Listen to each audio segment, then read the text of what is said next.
Cubs fans at Stewart's Cubs cave parties. Everybody's in for giving back to those in need. We're going to Club 400. Club 400. We're going to Club 400. Club 400. We're going to Club 400 Radio, alright. Sir William, what's up, buddy? Not too much. I'm pretty excited about today's show. You know, everybody that's a Cub fan will tell you when you cut them open that they bleed Cubbie Blue. Well, you're right. We found what Cubbie Blue actually means. People always ask me, how big a Cub fan are you? And I said, I bleed Cubbie Blue. Well, we are here with the founder of Bleed Cubbie Blue. He started the website. I don't know when he started, but he's also a great Cubs fan, and he's perfect for what we're trying to accomplish. Al Yellon, welcome to Club 400 Radio. How you doing today? I'm good. Thanks for having me. Yeah, I mean, I was telling you right before we went on, and I'm a big fan of yours, and you know, our show is about Cub fans and how they became Cub fans, and we'll get to how you created Bleed Cubbie Blue. So let's talk about when you're young and you started following the Cubs. How'd that come along? Well, you know, like a lot of people, and you know, I don't. A lot of people my age don't like to talk about their age, but you know, I grew up with Ernie Banks and Ron Santo and Billy Williams and Fergie Jenkins and that generation, and so many people who are of my generation. You know, we came home from school and we watched the Cubs on WGN, and that was one. You know, P.K. Wrigley was not a great owner of the Cubs, as you know, because they were, you know, bad for so long. But one thing he did that was so smart was he put all the home games on TV, and he knew that was a good marketing tool. That was what created the desire for people to come to Wrigley Field, and it worked on kids, because the kids were the ones who came home from school, you know, at 3 or 3:30 in the afternoon. The games were still going, and you could watch the end of the games on TV, and that's really what created me as a Cubs fan. Then, of course, later when they went on national cable, and Harry Carey was a great salesman for the team. That's what created the national fan base of people who are, you know, who some of whom have never lived in Chicago who became Cubs fans. But a lot of it's really because of WGN. I agree. That's a continuing theme around here is what we've been finding out. It has a lot to do with WGN and Harry Carey and everything else. Where'd you grow up, Al? What part of the city? I'm actually from the north suburbs, originally from Highland Park. I've lived in the city though now for more than 35 years, so I consider myself a real city person. Yeah, I never made it out to the city. When I graduated Northern, I went straight to Wrigley Field, and my apartment burned down. That's the whole story for another time. But yeah, I could not make it out in the city, I guess. But so you're moving along here, and I know you're a big bleacher guy. Have you always sat in the bleachers or no? You know, when I first came to Wrigley Field with my dad taking me, you know, we'd sit in the grandstand somewhere, and I started migrating to the bleachers when I was in high school. That was the kind of thing to do. And then you'd head in on the train and get a bleacher ticket for $1. Imagine that, paying $1 No. for a Cubs ticket. Wow. But yeah, and what happened was I wound up, you know, the more you go there, the more you meet other people who are there all the time, and you wind up, becoming friends with people who have the common interest of the Cubs. And you know, I have made really lifelong friends who I first met in the bleachers. I believe it. I mean, that's what I keep saying. You go to as many Cub games as you do, Al. You're going to meet people, and you form your little Cubs family, pretty much, right? Right, and that's exactly what it is. It really is a family. I mean, you know, people, you know, you first start with your common interest in the Cubs, and then you find out you have other interest in something else, music or whatever, and you know, you wind up sharing lives really as friends outside the ballpark. And I'm sure you know a lot of great Cub fans out there. You probably could help us find some good stories out there, because we are about, obviously, Cub fans. So I'll have to talk to you off the air and get maybe some awesome names from you, because I know definitely. You know a lot of people. Definitely. So when was it that you first got the bug to start writing? Because obviously writing and the Cubs have come together to you to help build a career, but you're a great writer, so when did that start? I appreciate that. You know, it was always kind of an interest to me. It wasn't anything I did for a living until recently. I just started posting a blog online around 2003. And the reason I did that was because, you know, a lot of my friends were doing it, everybody's doing it. It's like, okay, well, I'll try this and see what happens. And, It was originally just about anything I happened to think of during the day. It quickly became about 95% Cubs. Because that was what I was thinking about most of the time. What else is there to think about? Yeah, especially in 2003, which was a really good year, at least up until October. Right. Like most Cub seasons. Then I did that for a couple of years, and I found out that the people, one of the guys who was starting SB Nation, was a big Cubs fan, and he had been reading my stuff and wanted me to join them, and said, at the very least, we'll give you a nice platform to write on. And I thought, well, okay, that'll work out.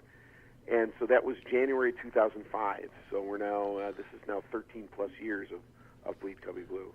Now, so 2003, it was just basically a blog, but you had your own website. I mean, that's what I was wondering. Who developed your website back then? Because I'm gonna be honest with the listeners. Like, first of all, if you've never heard of Bleed Cubbie Blue, then I gotta question your cubdom. But Bleed Cubbie Blue is definitely one of the best Cubs websites out there.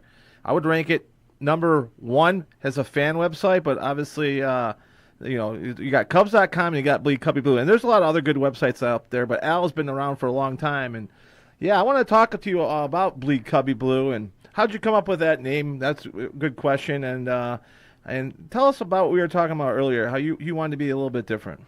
Well, I'll be honest with you about the name. The name was given to me by the SB Nation people. They said, we've come up with it, and I really couldn't think of anything else. They said they'd already registered the domain name, so I figured, okay, I'll just run with it, and it's worked out very well. In terms of what I like putting on the site, anybody who writes a Cubs blog, or who the beat writers who cover the Cubs, or Cubs.com. They're covering news stories. They're covering everything that happens with transactions and those. And if there's a big trade or free agent signing, of course we cover that. But I've always felt that giving people things they can't get anywhere else is the way to go, because that really kind of makes me, I think, stand out from the crowd.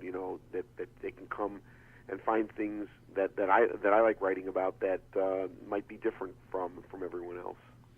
Well, that's exactly why me as a Cub fan, I was attracted to your website, because, Cubs, they want to put their news out there, but you were the other guy to go to for the information that a Cub fan really could use and need. I remember, right now you still have the ticket exchange on there, which is awesome. I mean, go up, hey, I got these tickets available. What do you have? You can trade tickets on his website, which is pretty awesome. And the fact that fans are more than welcome to post their own pretty much blog on this topic that Cub fans can go back and forth on. I always loved when tickets went on sale, and you updated everybody where the ticket line was. What about your virtual? You're on the telephone, you can't get through. Tell us what kind of problems you're having. Those helped me out along the way. Now it's kind of crazy, Al, because it's not like that anymore. I mean, I remember waiting in line all the time at Wrigley Field for tickets, and that's extinct. Just like a lot of things are becoming extinct. Yeah, it's a lot different than you're talking about the ticket exchanges that we do, which I have to remind people, please do it only at face value. Don't want BCB readers scalping each other. But there was a time when tickets were fairly reasonably priced, and you could find somebody who was able to sell you a ticket at a reasonable face value. And now, it depends, of course, on the time of year. If you're going out to Wrigley Field in April when it's 38 degrees and snowing, you can probably get a ticket for a pretty good price. When they're playing the Cardinals in July, that's a little bit of a different story. So, tickets are expensive, and that's kind of just the way baseball's gone. It has, in fact, I think, caused in part. There's been an attendance decline this year in Major League Baseball, and there's a lot of hand-wringing in the commissioner's office and among the teams. Why is this happening? Well, part of the reason is the tickets are too expensive. People just don't want to do it anymore, or can't afford to do it. So the teams really have to decide whether they want to, charge what they say the market will bear, or whether they want to maybe leave a little money on the table and get more people in the ballpark, where they're going to be buying food and other stuff that might make up for that. So I think the Cubs are not the only team that's priced their tickets too high. I think they're really going to have to look at this in the years to come. I think you're a good guy to ask about this, but I'm kind of thinking nowadays. I mean, as a season ticket holder, it's just not worth really having season tickets nowadays. I mean, I can't even get back face value on them. It's unbelievable. It's just that part of it depends on how many games you're going to. For me, obviously the reason you buy season tickets is because there's your postseason tickets right there, and you don't have to hassle about that. So, I've talked to people who come to a lot of games who don't have season tickets, and a friend of mine asked me the other day, how I thought he was doing over the course of the year doing that, because obviously, some of those April games you can get in for $5 or $10, but then you're paying well over face value for the popular summer games. In the end, it probably comes out as about a wash if you're buying all the games individually or a fairly large number of games. It all depends really on the number of games you actually want to go to. Right. Yeah. It's just I think that Tom's got some good number crunchers back there, and they don't want their tickets going to the secondary sites. So they put their tickets right at a level. I know they did some number crunching, and they figured out what their tickets are actually worth. It's killed the secondary market. It's killed the scalper. It really has. That's it, and that's exactly what they wanted to do. They wanted to kill the secondary market. What they've done, unfortunately, I think, is they killed some of the primary market. I agree. There are some midsummer games that in past years would have been absolute sellouts that weren't, that fell 2,000 or 3,000 short of a sellout, and the question is, do you want to, as the Cubs, do you want to leave that money on the table? Because they're selling tickets at the box office for more than you can go to StubHub to buy a ticket, which is being sold by somebody who's already paid them. So I think the Cubs left about 100,000 tickets on the table last year that they could have sold. This is not an insignificant amount of money. At last year's about $50 per ticket, that's $5 million. So Yeah. $5 million worth of ticket money plus ancillary money that people would have spent in the ballpark. Maybe they want to think about a different pricing levels for certain games so that they can sell out games that they haven't been for the last 2 years. Right. I agree with you. Back to Bleed Cubbie Blue. I want to go back there for a minute, which I think is pretty cool. You started a blog. It became a website that SB Nation pretty much picked up. And then what year was it that the Chicago Cubs came up to you, Al, and said, "Hey, Al, you know what? We want to give you media accreditations now. Come to the press conference now, Al. We know that you. I mean, basically, You're legit. Yeah, you're legit. Like, Well, what year was that, Al? This started happening really kind of when the Ricketts took over. I think the first major. I did have some access. I think I got to talk to Jim Hendry a couple of times at Cubs conventions, maybe around 2007 or 08. And then at the end of 09, when they had the big news conference, when announced the Ricketts had bought the team, that's kind of when that got solidified. It's sort of like a hybrid thing with me because I do not have a full press credential. I don't sit in the press box, and to be honest with you, I don't really necessarily want to do that. Because the guys who are in the press box, they're all tweeting out the same quotes from Joe Madden Right. or the players, and it's like, well, I can take those quotes and put them in my article from Twitter. So what do I need to be in the scrum for? Right. And the Cubs have been nice enough to give me access to press conferences to allow me to talk to Crane Kenny or Tom Ricketts on occasion. Haven't had a chance to talk to Theo yet. Theo's kind of a little more reserved than that. He doesn't really like even talking to the beat writers that much. So right now, I kind of feel like I have the access that I need and want, and yet, pardon me, the independence to write what I want to write. That's what I wanted to ask you about was the independence when you hooked up with SB Nation. Did they have like a certain kind of way that you needed to write, or did they have guidelines for you, or did they just say, take what you've been doing and do it on this platform? That's pretty much it. They pretty much have they like what I do. There is, there's not complete 100% total freedom. There are some guidelines that you have to follow. They don't want people doing personal attacks or a lot of profanity, and I try and keep the profanity down at Bleed Cubbie Blue. But otherwise, they liked what I was doing covering the Cubs, and they've been happy with it all the way along. So I do what I feel is right in covering the team, and it seems to be working. Yeah, that's great. And for those of you maybe who haven't checked it out, go to www.bleedcubbieblue.com. And what you're going to get there, of course, is we've mentioned a couple times here, you're not going to get just the score and the box score and the transactions and the recap and stuff like that. Like, I just want to quote from an article that you printed yesterday. Reds 2, Cubs 1, grrr. These games are intense. Today was frustrating. Like, you get the feeling. Right. Like, when I read that made me feel like I was there.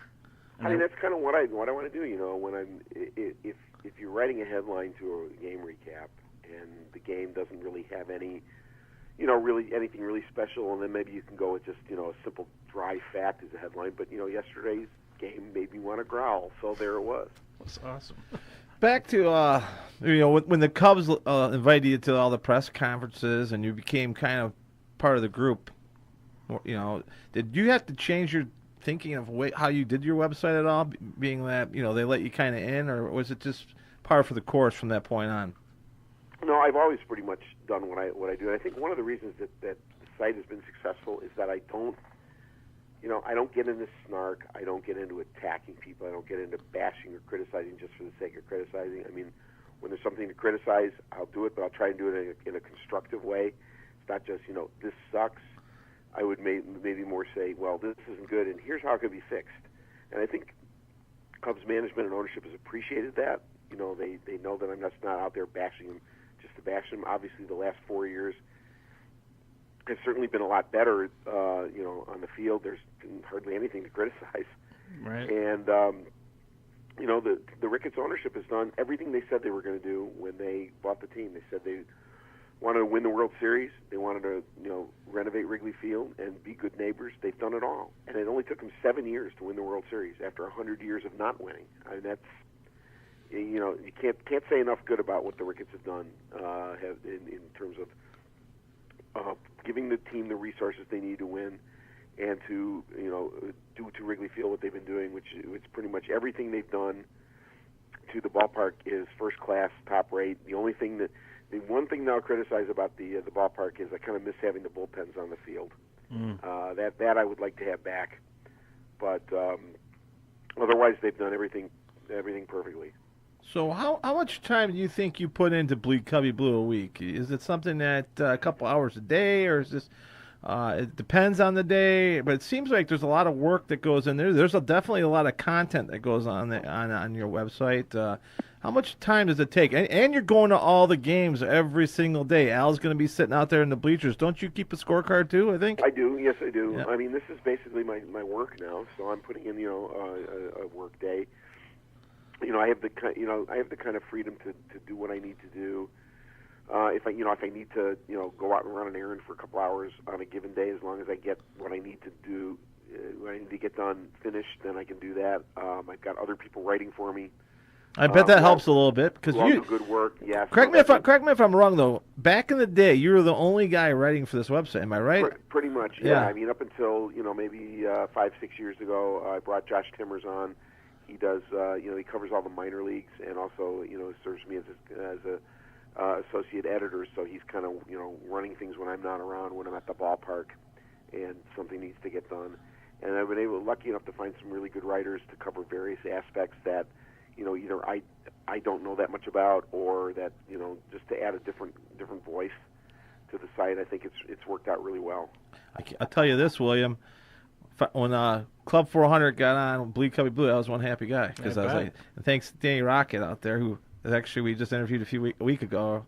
But yeah, that meant the world to me to get on your website because of how much respect I've had for you and what you've done, and you built kind of like a mini empire there. And I don't know if it's made you rich or not, but you're definitely part of a Cubs lore, that's for sure. Well, that's kind of cool. That's cool to think, and that I can't thank you enough for your kind words. That's really greatly appreciated, and it's just it all comes from just love of this team. Now, is it true that I know you live in Chicago, obviously, but you have a place in Arizona now too, right? I do, yeah, and I like to spend the winters out there now, and that allows me to go to spring training and spend the entire spring training there. It's all been great. I mean, that's the Chicago way nowadays. Get out of here when it gets crappy out. November, head out there. Now it's November. It used to be October, but now you got to stick around for the playoffs. They even sell right. Chicago pizza down there, I hear now. So down by the... Yes, they got they even got a Portillo's down there now. Yeah. So I know I've seen you out and you for spring training games. He stands in the left field side over there. Say hi to Al when you're out there, because I mean, it's amazing. What do you think of that spring training? It's an unbelievable complex there, huh? We got William going down there for the first time ever this year. Yeah, they did a nice job building Sloan Park. They got a good location. They got nice practice facility set up. They got a great workout facility. The ballpark's nice. They did a first class job there as well. Yeah, it's definitely a place. If you've never been listeners to spring training, you got to go out there. We'll be out there in late February, early March. So what's going on now? Are you ready for the playoffs, Al? What are you thinking? We're going to do this or what? Yeah, I think so. You don't want to count anything until that magic number gets down to 0. But this was happening this time last year too. They had a tight race with the Brewers and the Cardinals, and they wound up coming out on top. This crazy 30 games in 30 days schedule is just, it's nuts, and it's obviously affecting them. You can tell this team is running on fumes. The last few days, they haven't scored more than 3 runs in their last 7 games. They managed to win 4 of them because their pitching's been so great. Yeah, and wouldn't you rather? We were talking about this the other night. Wouldn't you rather have them winning 2-1 games, obviously winning them, than being in 8-7 games every day and their pitching is in shambles? I mean, their pitching looks pretty good right now. Because pitching's what's going to win you postseason. Exactly, and they're all all that out for the last 3 years. And they're all tight, and they're usually all pretty low-scoring games. So these are the kind of games they have to win. They've got a nice little break after this Arizona series, because they'll finally get an off day, and then they play the last 10 games of the season in Chicago, even though they're playing at the White Sox. There's going to be tons and tons of Cubs fans there. So it'll be like having home games, and then they finish at home. So that's going to be an advantage, I think. The Brewers and Cardinals have to play each other. That could work out helping out the Cubs. It will be close. Milwaukee's a good team. They got some good players, and they're improved over last year. But I think in the end, the ideal scenario for me, I've thought about this for the last couple of months, would be the Brewers and Cardinals play each other in the wild card game. One of them knocks the other one out, and then the Cubs knock the other one out in the division series. Yeah, that would be great. Fun. Yeah, that would be a lot of fun. So a couple quick questions, quick ones, like favorite player of all time, Al. Who's your favorite player? You probably got a couple. Let me give you a couple. From my childhood, everybody in my generation, was in awe of Ernie Banks, Mr. Cub, and people loved Ron Santo. My favorite player was Billy Williams because he was just a quiet, sweet swinging guy. Every day, played every day for 8+ years. Had that consecutive game streak. Was just a fine, great player. And it's sad that Ron Santo and Ernie Banks were not around to see the World Series. But I was really glad that Billy got a chance to be there and got a World Series ring from the team. And talk about a more modern player. I really like Kerry Wood. I think that here's a guy who had Hall of Fame talent. Unfortunately, got derailed by injuries. When he lost Game 7 in 2003, he did not make excuses. He sat and took responsibility for that. I've always had a great deal of respect for him for that. I've gotten a chance to meet Kerry Wood a couple times. He's an absolute class individual and a guy that we should be proud to have as part of Cubs lore. Yeah, he was our first player that ever came out the Club 400. Now we've had about 19, and we had Jim McMahon stop over the other day, so we got 19 Cubs and 1 Bear. But I was going to ask you, ketchup or no ketchup on the hot dog? I got to know, Al. I don't eat a lot of hot dogs. So No, I'll say no because that's the thing. That's the Chicago thing. Now, William likes a lot of ketchup on his hot dogs. I do not. You're a Bears fan, though, right? You're a big Bears fan? Sure. Yeah. Yeah, I'm a big Bears fan too, but it's been hard to watch the Bears. I got to ask you this. This is a question I like to ask everybody. Game 7, where were you and what were you doing? What did you think? Did you cry that night, or is it just the tribulation?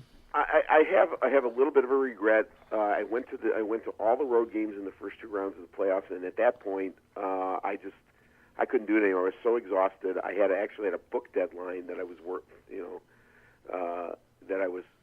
approaching at the end of the World Series, and I had a fleeting thought of going to Game 7, didn't go, didn't think I could trust myself to make the drive. I was so tired, and I'm sorry I didn't. I wish I had gone.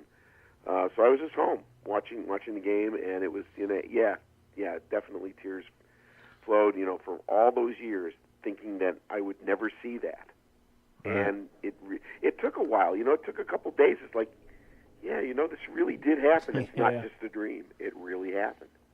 Yeah, I hear you, and I'm hoping we get a couple. We got this window here, 2021, 22, Al, something like that.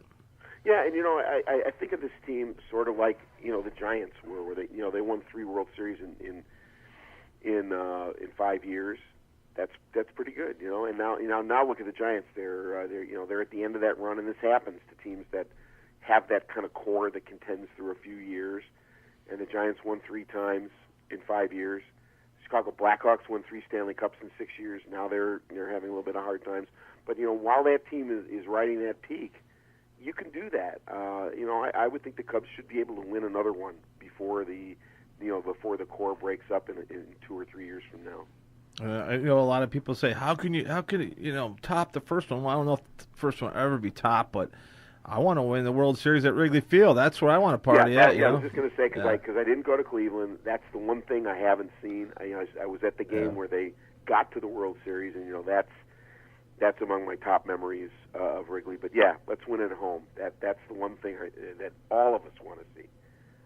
Agreed. And we got a couple more minutes, but I want to know what you think of. I know you're a traditionalist, but I know you said earlier you love what the Ricketts did. But now that you see it coming together, is there anything that you don't like about the stadium, or? Well, like I said, the only thing I really don't like about what they did is they took the bullpens off the field. I kind of enjoyed watching the guys starting to warm up. It's kind of now you got to look at the video board to see who's warming up. Right. You can easily miss that. So I kind of miss having that. I get it. I understand why they did it. I still wish they could have kept it. Everything. I don't have a problem with anything else they've done. I think the video boards are great. They program them well. They look like they've been there forever. The reconstruction of the bleachers has worked out fine. I don't have a problem with that. The plaza that they built, the thing they now call Gallagher Way, is beautiful. It fits into the neighborhood. They have events there. They've really done everything right.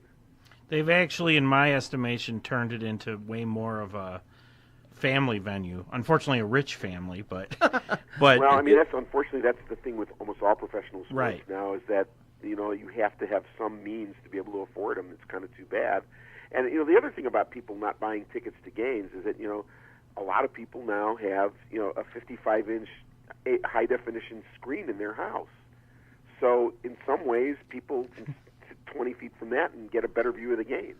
Yes, my partner here just got, what was it, 82 or 82 hung today, and I can't wait to watch the game on there tonight. Yeah. Believe it or not, I won't watch in Clef Warner. But Al, I want to thank you for coming on. I want to tell you something. Like I said before, I respect the hell out of you. I respect what you've done with Bleed Cubbie Blue. You gave another place for fans to go and get really good, valuable information. And great writing. Yeah, we got that in. See, I don't know how to write at all. Yeah. If you see my Facebook post, you already know that. I'm a writer, and I recognize great writing. You're a great writer, and that's why I go back, Al. So I want all our listeners, if you had never checked out Bleed Cubbie Blue, please do so. And when you're in the bleachers, say hi to Al. He'll be in left field because right field sucks, right, Al? You got it. All right, next time we're there, we'll make sure to look you up. Well, we're gonna look and get a picture with you. All right. Sounds good. All right. Thanks so much. Lot. Al Yellon, Bleed Cubbie Blue. Thank you. This is the end, beautiful friend. This is the end.